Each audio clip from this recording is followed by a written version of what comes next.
I have been a firefighter for over 15 years, and I have seen a lot of things I wish I could forget.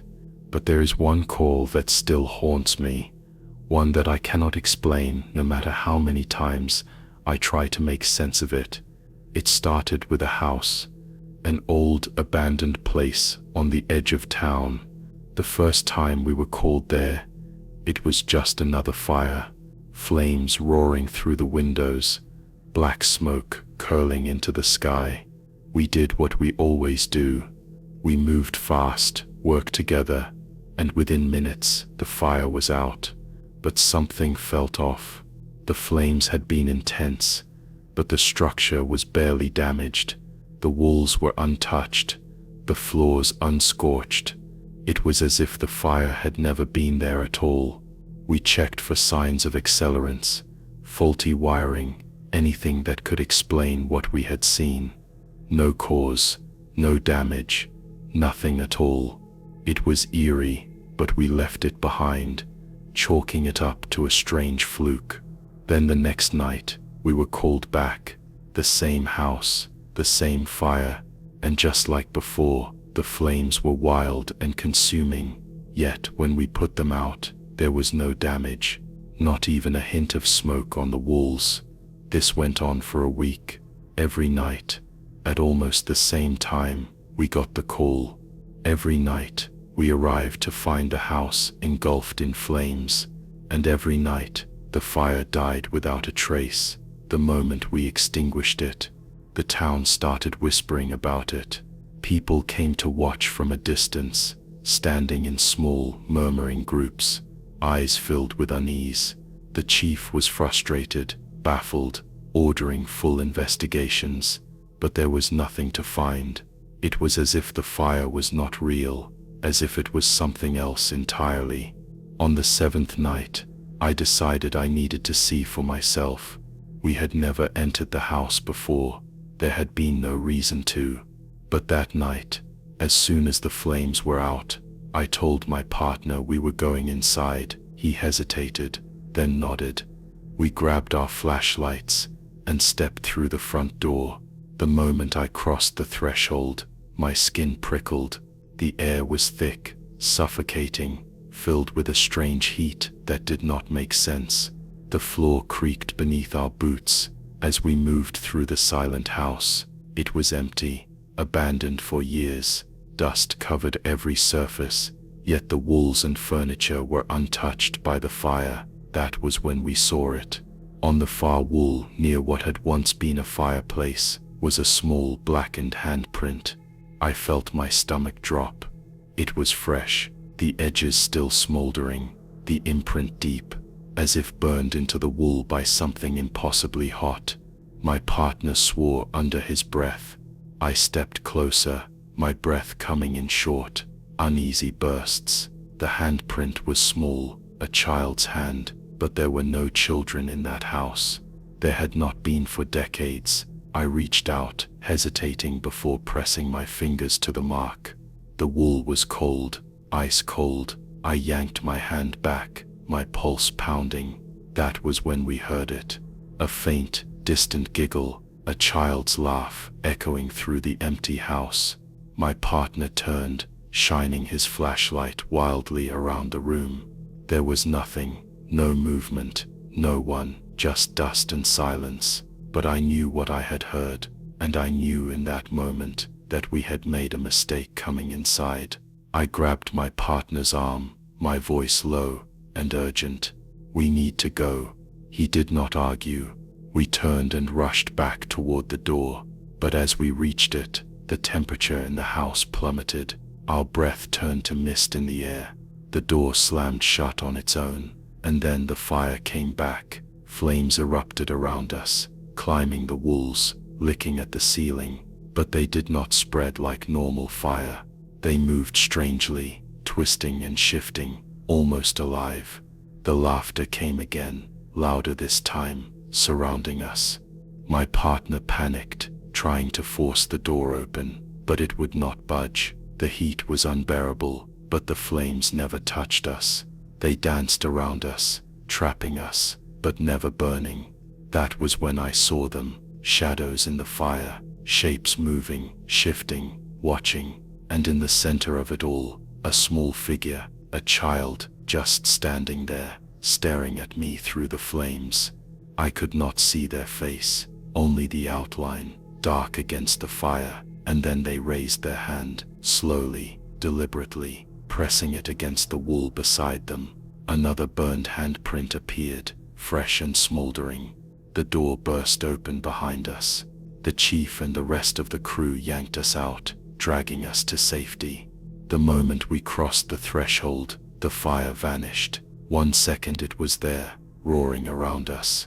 The next, nothing, just an empty, silent house. The chief demanded to know what had happened, but I could not speak. My hands were shaking. My body was ice cold, despite the heat we had just been in. My partner looked at me, his face pale. "Did you see them?" he whispered. I nodded. We never spoke about it again. The call stopped after that night. The house never burned again. But sometimes, when I drive past it, I swear I see something in the window, a small shape, standing still, watching, waiting, and I know, deep in my bones, that the fire was never meant to be put out. It was meant to be seen.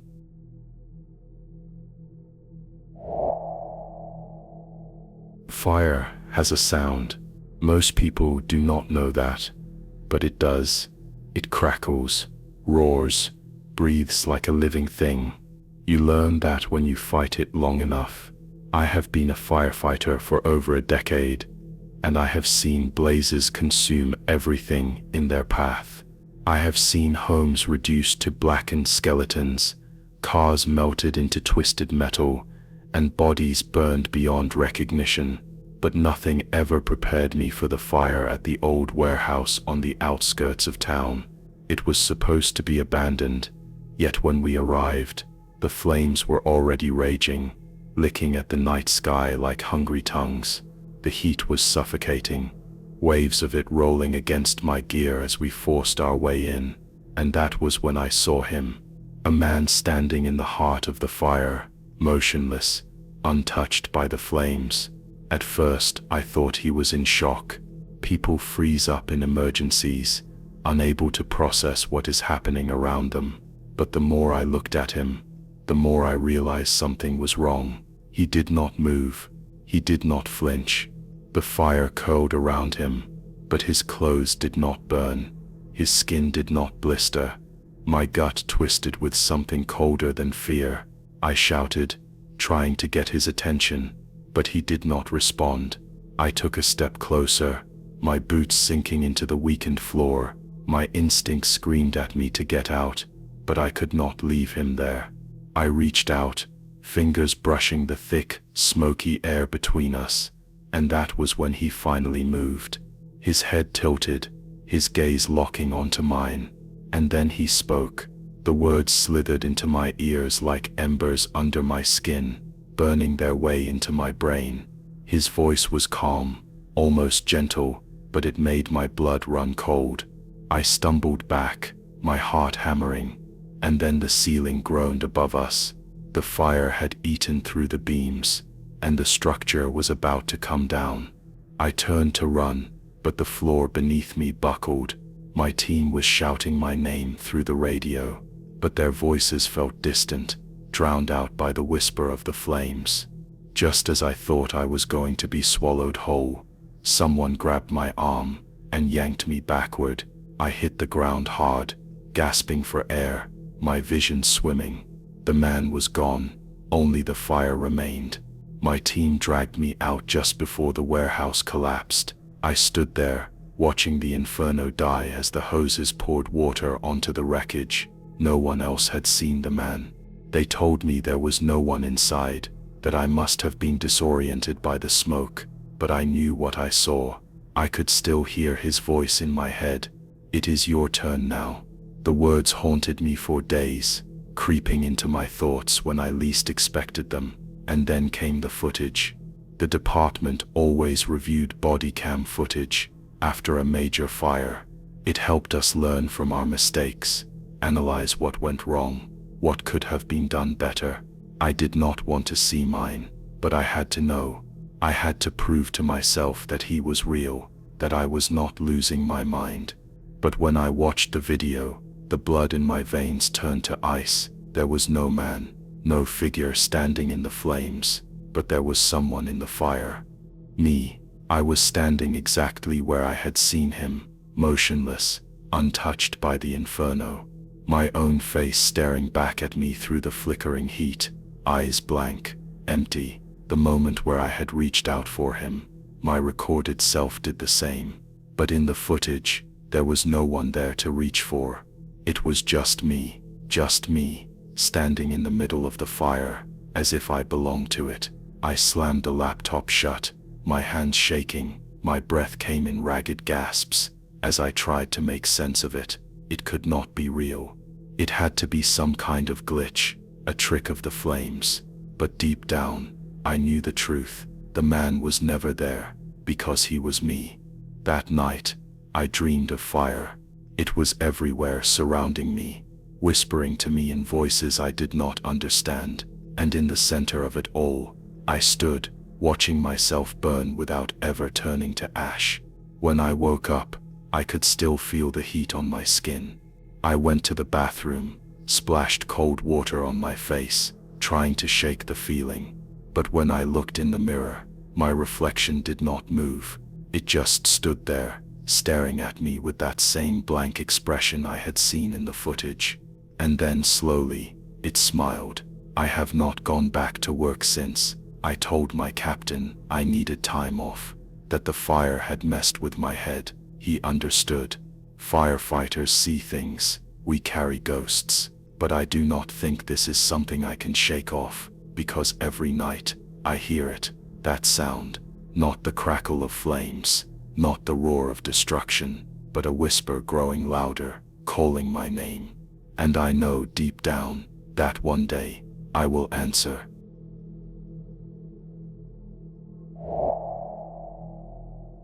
I have fought many fires in my career, but there is one call I will never forget. It was a cold night in November when we got the alarm for an apartment fire on the east side of town. The smoke was thick when we arrived, black plumes curling into the sky as flames licked out from the windows of the upper floors. My team moved fast, breaking into the building and splitting up to search for survivors. The radio crackled as we communicated, confirming which floors had been cleared. I was assigned to check the upper levels, so I climbed the stairs, my boots heavy against the burning concrete. As I reached the 5th floor, I heard something faint through the chaos, a voice, a woman's voice, coughing, calling for help. I looked up the stairwell and saw an open door above me, flames flickering around the edges. The 6th floor. I radioed in, saying I was moving up, but the response was static. My heart pounded as I forced myself up the last flight, pushing through the smoke. The hallway was a tunnel of fire, but at the very end, I saw her, a woman, crouched against the wall, arms wrapped around herself. Her hair was disheveled, her face streaked with soot, and she was shaking. When she saw me, relief flooded her expression. "Please," she gasped. "Help me." I wasted no time. I grabbed her hand, pulling her up, and half carrying her through the flames. My suit burned hot, the heat searing through the layers, but I kept moving. We stumbled down the stairs, floor by floor, until we finally reached the front of the building. As soon as we stepped outside, paramedics rushed over, wrapping her in a blanket and checking her vitals. She kept looking at me, her eyes wide with something I could not place. "Thank you," she whispered. "You saved me." I nodded, exhausted, but relieved that we had gotten her out. Then my team finished their sweep, confirming there were no other victims, and by morning, the fire was under control. Later that day, after we had packed up, and the scene was mostly clear, I went back to check on the woman. Something about her had unsettled me, and I just wanted to make sure she was okay. I found the landlord standing near the building, talking with the fire investigator, but I asked him about the woman, describing her as best as I could. The landlord frowned, looking confused. "There is no one like that in this building," he said, "and no one was reported missing or rescued." I insisted, explaining that I had pulled her from the 6th floor. That is when his face changed. He looked at me strangely, before shaking his head. "That is not possible," he said. "This building only has 5 floors. There is no 6th floor." My mouth went dry. I turned and looked up at the building, counting the windows. 5 floors. Just 5. But I had been there. I had gone up those stairs, stepped onto that floor, seen the hallway burning. That I had held her hand, felt her weight as I carried her down. My skin crawled as I tried to make sense of it. Maybe I had miscounted. Maybe I had been disoriented from the smoke. That was what I told myself. That was what I wanted to believe. But then the paramedics checked their records. No woman had been treated from the fire. No one had been brought to the hospital. It was like she had never existed. That night, I barely slept. My dreams were filled with fire, and smoke, and the sound of her voice. The next day, I went back to the station and checked the helmet cam footage. Then my hands trembled as I pressed play. The video showed me moving through the burning floors, just as I remembered. The flames, the suffocating smoke, the collapsed beams, and then I reached the stairs. I saw myself look up. I saw myself step onto the non-existent 6th floor, but there was no woman. The hallway was empty. The footage showed me stopping, reaching out my hand, to nothing, talking, to no one. And yet my body moved as if I was guiding someone. I led an invisible figure down the stairs, step by step, out of the building. My breath came fast as I watched the moment she had whispered her thanks. In the footage, I was alone. The paramedics wrapped a blanket around empty air. I staggered back, my stomach twisting. I had felt her, I had heard her, but she was not there. I never spoke about it after that. I buried it deep, convincing myself it had been the exhaustion, the heat, the stress of the fire playing tricks on my mind. But every so often, when I close my eyes, I still hear her voice. I still feel the weight of her hand in mine. And sometimes, in my dreams, I find myself back on that floor, the floor that should not exist, and she is always there, waiting for me.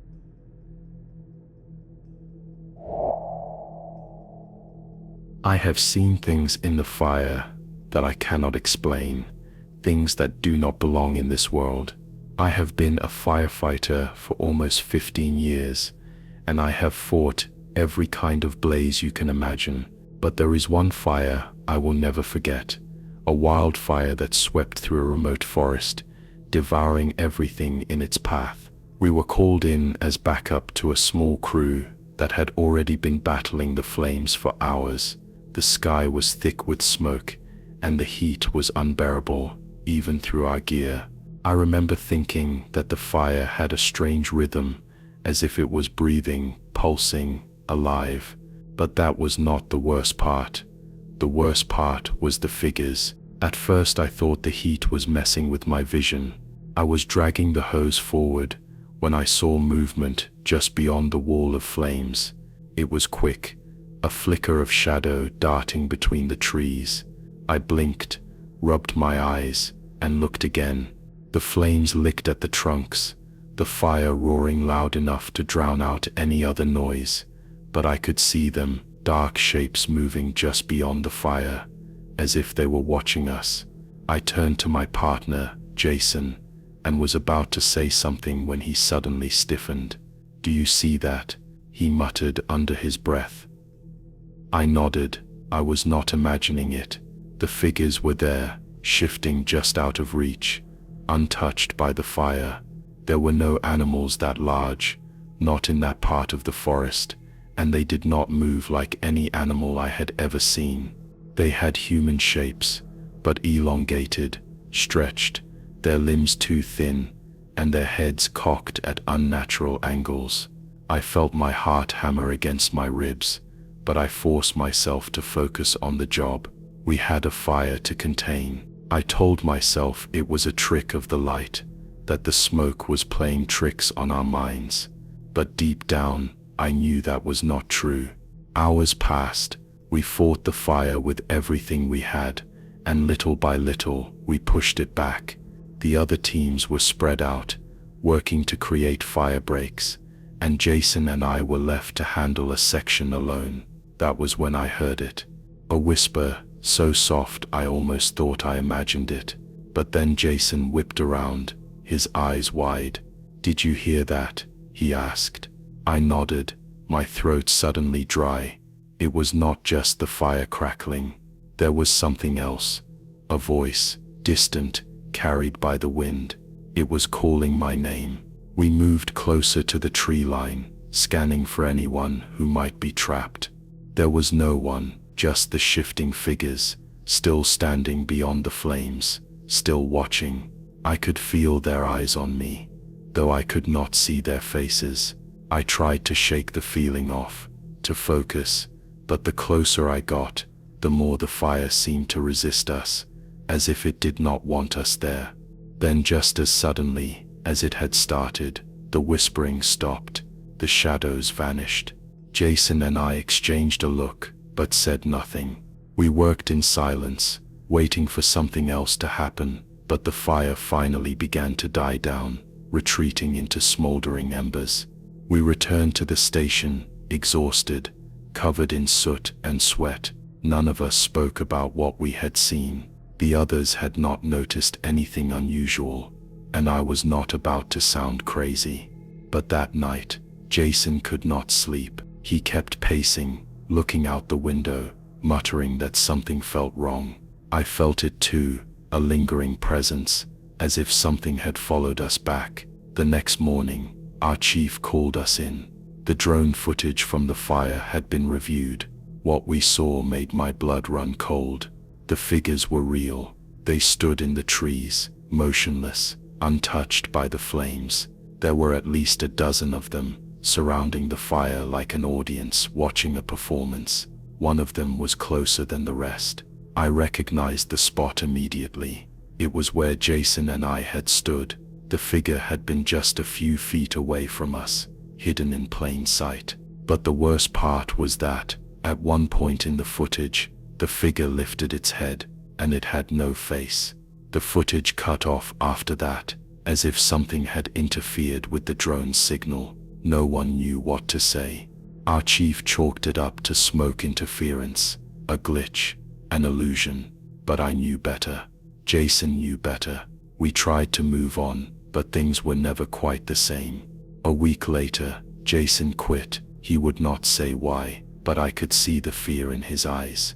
I stayed, but every time I am called to another fire, I wonder if they are still out there, watching, waiting. And I wonder what would have happened if we had stepped just a little closer.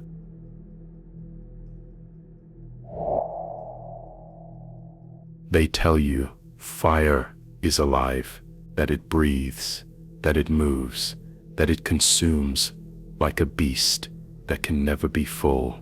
I believed that. I lived by that, until the night I responded to a house fire that changed everything. The call came in, like any other. Dispatch reporting a blaze out in the woods, a single home, fully engulfed. We could already see the glow as we drove, but something about it felt off. The light was wrong. Not orange, not yellow, but a pale blue, almost white, flickering like gas flames, but more solid, more unnatural. When we arrived, the first thing I noticed was the cold. Fire is supposed to be hot, supposed to make the air shimmer and distort, but the closer we got, the colder it became. My breath fogged up inside my mask, my fingers went numb through my gloves, and the sweat that usually dripped down my spine in the presence of fire felt like ice crawling up my back. One of the guys muttered something about the temperature being below freezing, and we all heard it, The fire crackled, but it did not burn. It sounded more like glass, shattering, over and over again. We pulled the hoses, opened the nozzles, and let the water blast, but nothing happened. The flames did not hiss, did not shrink, did not so much as flicker. The water hit the fire and turned to mist before it even made contact, rising into the air like steam from dry ice.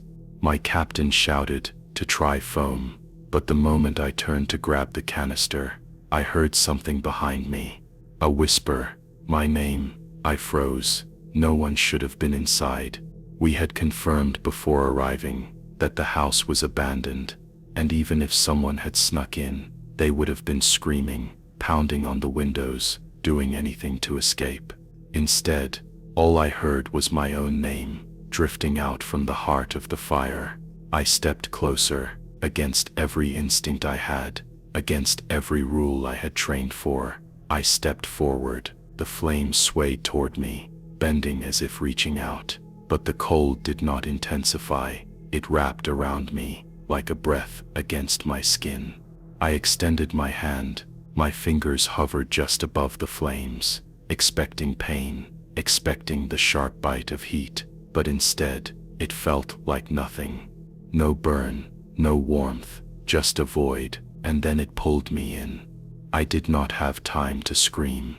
The world around me collapsed. The sounds of my team shouting turned distant, and suddenly, I was somewhere else. It was dark. Not the kind of dark where your eyes need time to adjust, but the kind of dark that does not allow sight at all.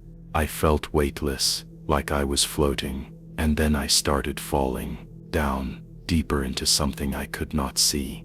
I tried to move, to find something solid, but there was nothing, just an endless drop, into nothingness. And then I heard them. Voices, whispers overlapping, rushing toward me from every direction. They were saying my name over and over again, soft at first, then louder, desperate. I felt hands brush against me, grasping at my arms, my legs, my face. I thrashed, but there was nothing to fight, nothing to see, only the endless chorus of whispers that had begun to morph into screams. Then suddenly, I was back. I gasped, air flooding my lungs, like I had been drowning. I was lying on the ground, frost covering my gear, my helmet cracked beside me. My team was gone, the fire was gone, the house was gone. I was alone, sprawled out in the middle of the woods, miles away from where the house had been. My radio crackled, voices shouting my name, asking where I was. I had no answer. I had no idea what had happened. I made my way back on foot, shivering, the sound of the whispers still clinging to my mind.